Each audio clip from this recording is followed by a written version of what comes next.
بسم اللہ الرحمن الرحیم۔ پاکستان ڈیبیٹ میں ہوں نصراللہ ملک اور میرے ساتھ موجود ہے ہمارے اینکر پرسن فواد احمد۔ جیسا کہ ہم 8 سے 9 میں ٹیکس ریفارمز پہ بات کی، ٹیکس کلیکشن پہ بات کی، ساتھ ہی ساتھ ہم نے اس بات کا جائزہ لیا کہ اس وقت جو ملکی معیشت جس مشکل صورتحال سے دوچار ہے، اس سے نکلنے کے لیے ہمیں اپنی آمدن بڑھانی ہے، اور آمدن کیسے بڑھانی ہے، بزنس کمیونٹی کا اعتماد کیسے حاصل کرنا ہے، اور پھر جو ریفارمز کی بات کی جاتی ہے ان ریفارمز کو کس طریقے سے اڈاپٹ کیا جا سکتا ہے۔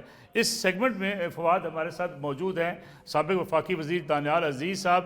دانیال عزیز صاحب، آپ کا بہت شکریہ وقت دینے کا۔ اور ہمارے ساتھ موجود ہیں عبداللہ ہارون صاحب، سابق چیئرمین ہیں FBR کے۔ عبداللہ یوسف صاحب، آپ کا عبداللہ یوسف صاحب، آپ کا بھی بہت شکریہ۔ اور باقی ڈاکٹر مہمان اکرام بھی الحق صاحب بھی ہمارے ساتھ موجود ہیں۔ دانیال عزیز صاحب، سر آپ کا تو اصلاحات کے حوالے سے ہمیشہ بڑا رول رہا ہے۔ اصلاح کی جب بات کی جائے تو ہم آپ کی طرف ضرور دیکھتے ہیں۔ آج بھی اسی لیے دیکھا کہ FBR میں اصلاحات کی بات ہو رہی ہے، اور اس میں ہم اب بہت سے ایسے اقدامات کی طرف، جس طرح عبداللہ یوسف صاحب موجود ہیں، وہ کہتے ہیں کہ جی آٹومیشن کے علاوہ کوئی حل نہیں ہے، اصلاحات جو ہے وہ ظاہر ہے کہ اس کا ابتدا یہیں سے ہوگی۔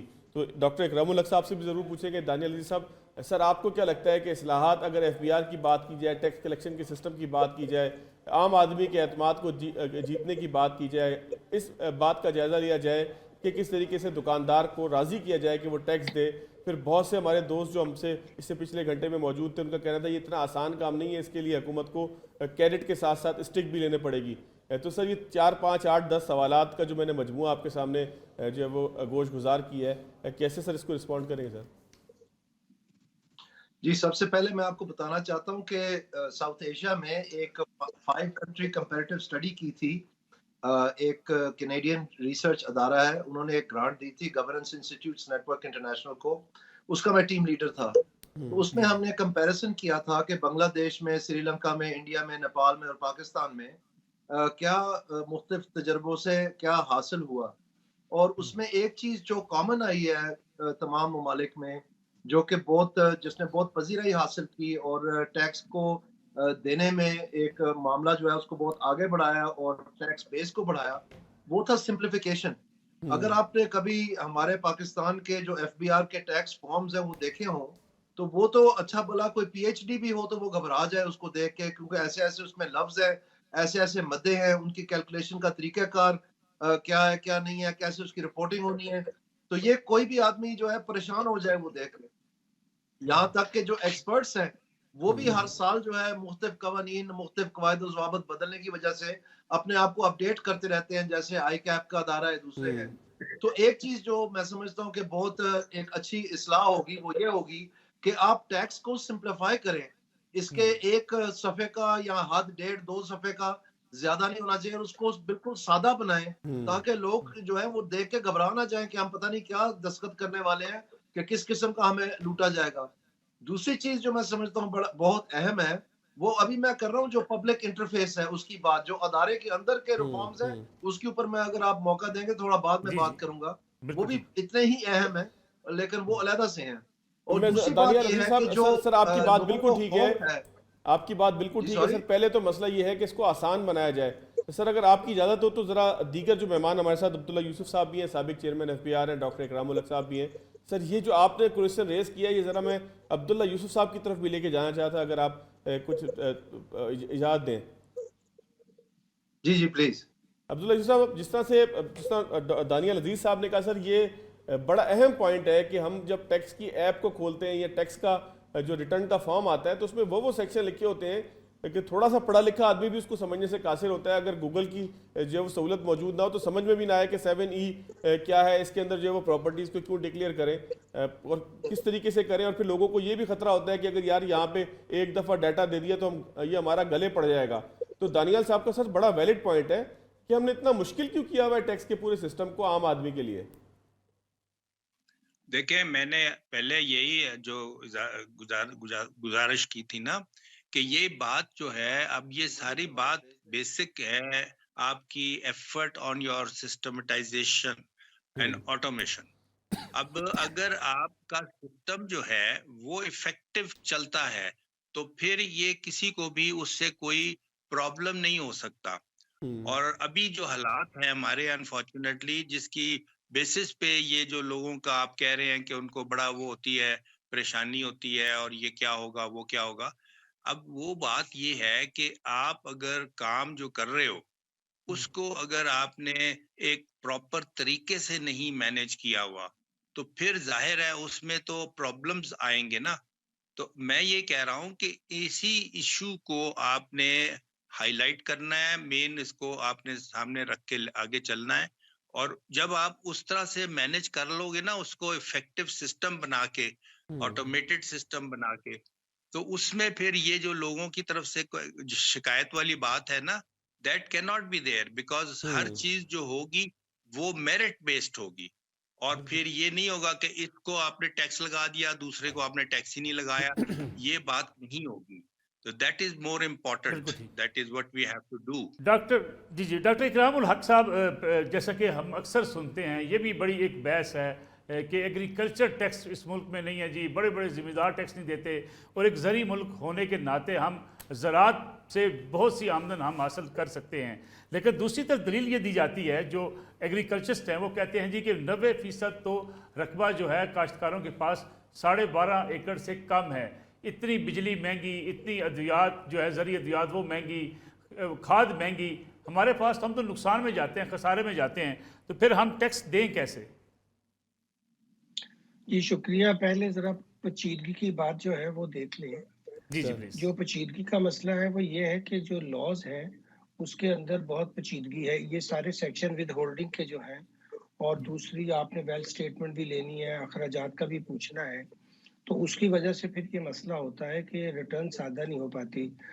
دوسرے ممالک جس کا ذکر ہمیں ضرور کرنا چاہیے، وہاں پہ آپ کو یا تو بنی ہوئی ریٹرن آتی ہے، ان کے پاس آپ کا data in flows out flows ہوتے ہیں، اور وہ آپ کو بتا دیتے ہیں کہ جی یہ آپ کی ہے، اس میں اگر کوئی ترمیم کرنا چاہیں تو کر لیں، اور آپ کو کوئی تکلیف نہیں کرنی پڑتی کسی قسم کا ریٹرن یا گوشوارہ بنانے کی. اور کچھ ممالک میں یہ بھی ہوتا ہے کہ دراصل ایک پیج کا ہی ڈیکلریشن ہے، امریکہ ہو، کینیڈا ہو، یورپ وغیرہ میں وہاں یہ باتیں نہیں پوچھی جاتی کہ آپ کی اس وقت ایسٹس کی کیا پوزیشن ہے، آپ کی وائف کے پاس کتنے جیولری ہے، اور فضول کی چیزیں اور اخراجات. یہ تو ریاست کا کام ہے کہ اگر کوئی سمجھے کرائم پروسیڈ سے ایسٹ بنا رہے تو دیکھیں، وہ تو پھر کریمنل سبجیکٹ ہے. باقی آپ اپنی انکم بتائیں اور اس پہ ٹیکس دے جو بھی بنتا ہے، سادہ سا ہو. یہ پہلے جو ہر چیز کے اوپر پیشگی ٹیکس لیے جانا، ود ہولڈنگ کیے جانا، پھر جب لوگوں کی ایکسیس ہو جائے اس کو ریفنڈ نہ دینا، تو یہ بدترین نظام ابھی چل رہا ہے. اس میں اگر آپ سادہ کرنا بھی چاہیں تو کر نہیں پائیں گے جب تک آپ اپنے بیسک لاز کو سمپلیفائی نہیں کرتے. اور وہ بہت پیچیدہ اس لیے ہو گئے ہیں کہ پیچیدگی میں ہی دراصل کرپشن ہوتی ہے. اسی پیچیدگی کی وجہ سے وہ فائدہ اٹھاتے ہیں. جو ٹیکس ایڈوائزرز بھی ہیں وہ بھی لوٹتے ہیں، اور جو پھر ہمارے سرکاری افسر ہیں وہ تو خیر ہے ہی ہیں. اب ایگریکلچر کی آپ نے بات کی، یہ سبجیکٹ تو وفاقی ہے نہیں، یہ تو ایک صوبوں کا سبجیکٹ ہے. صوبوں نے بھی بس یہ سمجھ لیجئے کہ اس زمانے میں مشرف صاحب نے اس میں آرڈیننسز کر دیے تھے، ورنہ سب کانٹیننٹ میں تو انگریزوں کے زمانے میں بھی کبھی ایگریکلچر انکم ٹیکس نہیں لگا، کیونکہ زیادہ تر لوگ انہی کے ساتھ تھے، وفادار تھے، تو ان پہ وہ کیوں ٹیکس لگاتے.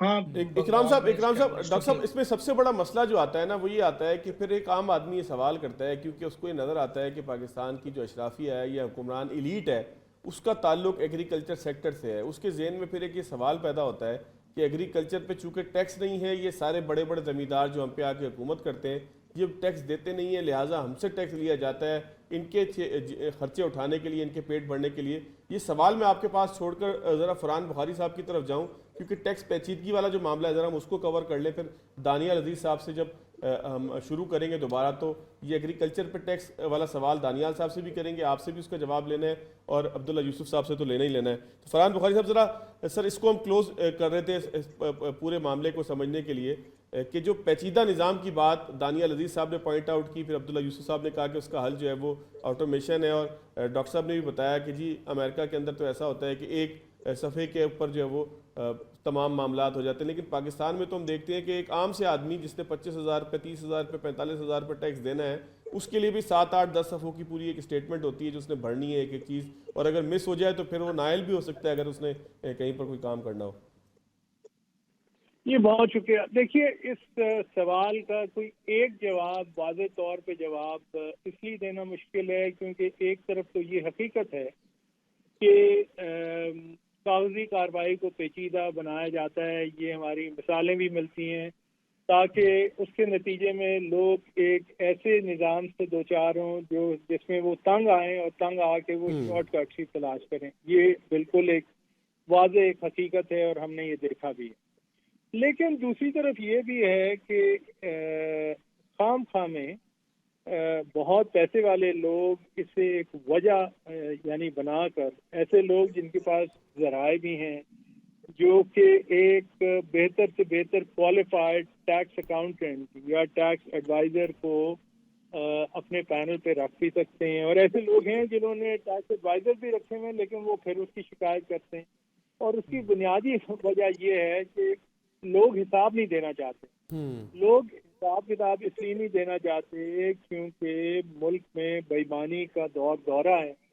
اور جیسے کہ میں نے شروع میں عرض کیا، وہ معاملہ وہی ہے کہ جب تک کہ قانون کا اطلاق نہیں ہوگا، قانون کی بالادستی نہیں ہوگی، کہ کس طرح آپ مجھے بتائیں یہ نظام ٹھیک ہوگا؟ یہ ایسے تو ٹھیک نہیں ہو سکتا. یہ قانون کا اطلاق ایک سب سے بڑی اور پہلی شرط ہے اس نظام کو بہتری کی طرف لے جانے کے لیے. بالکل. پھر یہ بھی دیکھا گیا ہے کہ قانون کا اطلاق ان لوگوں پہ اتنا نہیں ہوتا جو کہ ارباب اقتدار ہیں یا ارباب اقتدار کے نزدیک ہیں، لیکن دوسری طرف جو عام لوگ ہیں ان کے اوپر اطلاق ہوتا ہے. تو یہ ایک بہت بڑا ڈبل سٹینڈرڈ بن جاتا ہے، وہ بھی قابل اعتراض صورتحال ہے. بالکل ٹھیک ہے. دانیال عزیز صاحب، ایک چھوٹی سی بریک لے لیں، ایک کمرشل بریک. پاکستان ڈیبیٹ میں واپس آتے ہیں. یہ سوالات رکھتے ہیں دانیال عزیز صاحب کے سامنے، اور خاص طور پہ جب بات کی جاتی ہے حکومت کی، سیاستدانوں کی، تو وہ اس سلسلے میں جو ان کے اوپر الزامات لگتے ہیں وہ کیا ہو سکتے ہیں، اس پہ بات کریں گے لیکن ایک چھوٹی سی بریک کے بعد.